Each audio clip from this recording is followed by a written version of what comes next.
On this spot, on February 16, 2006, local residents first discovered a pathway to the perfect Pastel suburb, an anomalous spatial region consisting of identical idealized tract housing with repetitively muted coloring. Out of concerns that tranquil region may be somehow preying upon its residents and visitors, authorities insist that excursions to the space be kept to a minimum.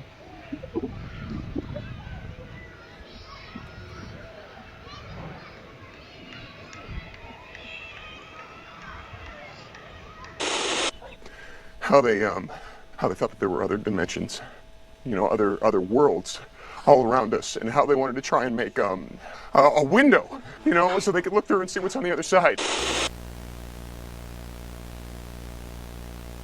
File number 222C.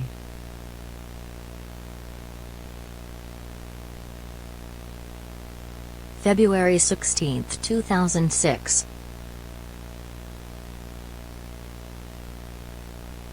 The perfect pastel suburb. First discovered on February 16, 2006, the perfect pastel suburb, PPS, is a spatial anomaly which can be located only if approached on the correct street, at the correct angle, at the correct time, in conjunction with the whispering of a specific chant.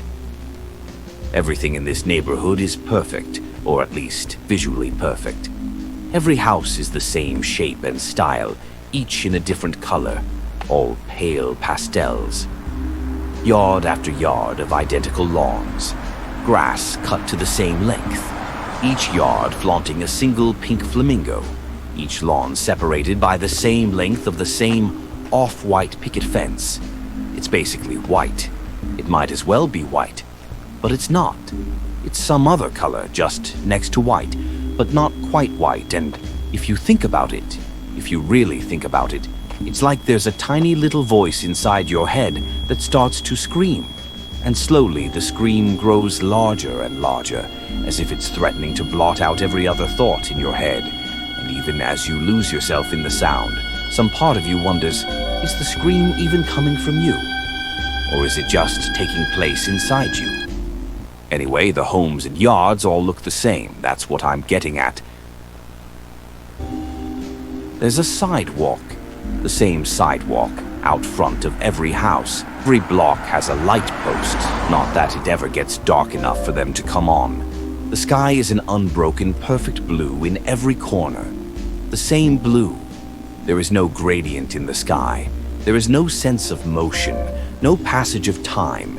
It is simply the early morning or late afternoon, forever, on forever, like the endless summer dreamed of by poets and surfers. It's a neighborhood full of homes, and nobody lives there. Why do you think that is? Don't go in the garage. The shrubbery, the same shrubbery, grows outside the front window. Every house's front window. It's lush, but never requires maintenance.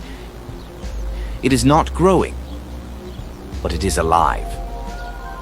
It's a color of green so rich and pure, you worry that will show up in your dreams like a great new god, so resplendent and abstractly wonderful that when you look upon it and you cannot look away, you feel your own heart break.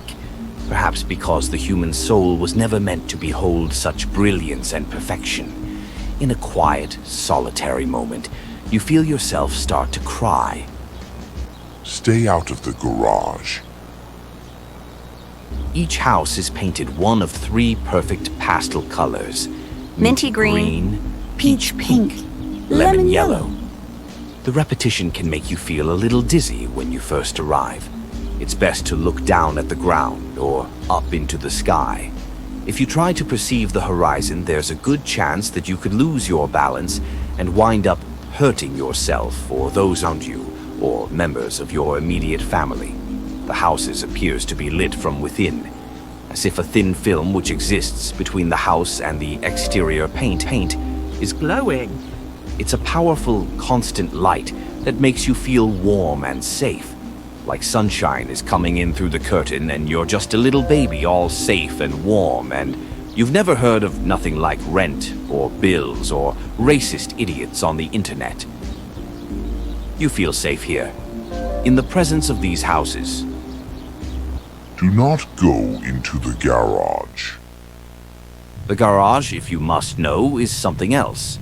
It's a dark, cavernous space that appears to be much deeper than it needs to be.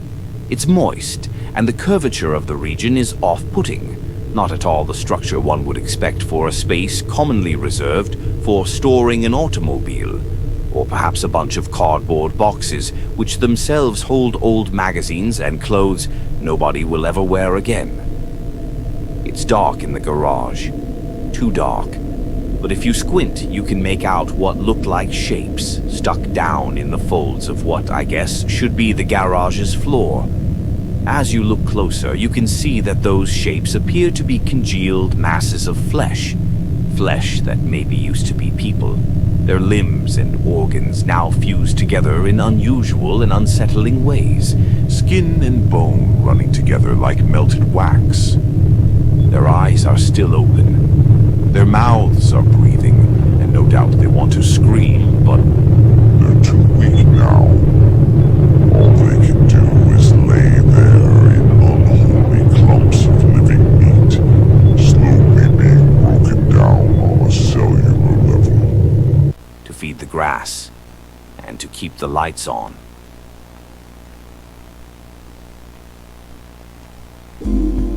It's a very nice neighborhood. You can look all around it and marvel at its many subtle perfections. You can admire the smooth pavement, the tidy neatness of every corner, the flowers that grow along the walkways. The weather is perfect. The air tastes like it did when you were a child, or how you will imagine it tasted when you are an old person. You can wander around, lay on the grass, go into the houses, touch things, play with the old children's toys in the living room, tune the TVs in to one of the 3 different channels of rhythmic static, open the fridge, the cupboards, and gaze with wonder at the fake 2-dimensional foods which use advanced optical illusioning to create an impression of a life well lived in terms of consumptive potential. It is the perfect pastel suburb. It goes on for as far as the eye can see, and then a little bit beyond that. You may stay for a while. You may stay forever. Just don't go into the garage.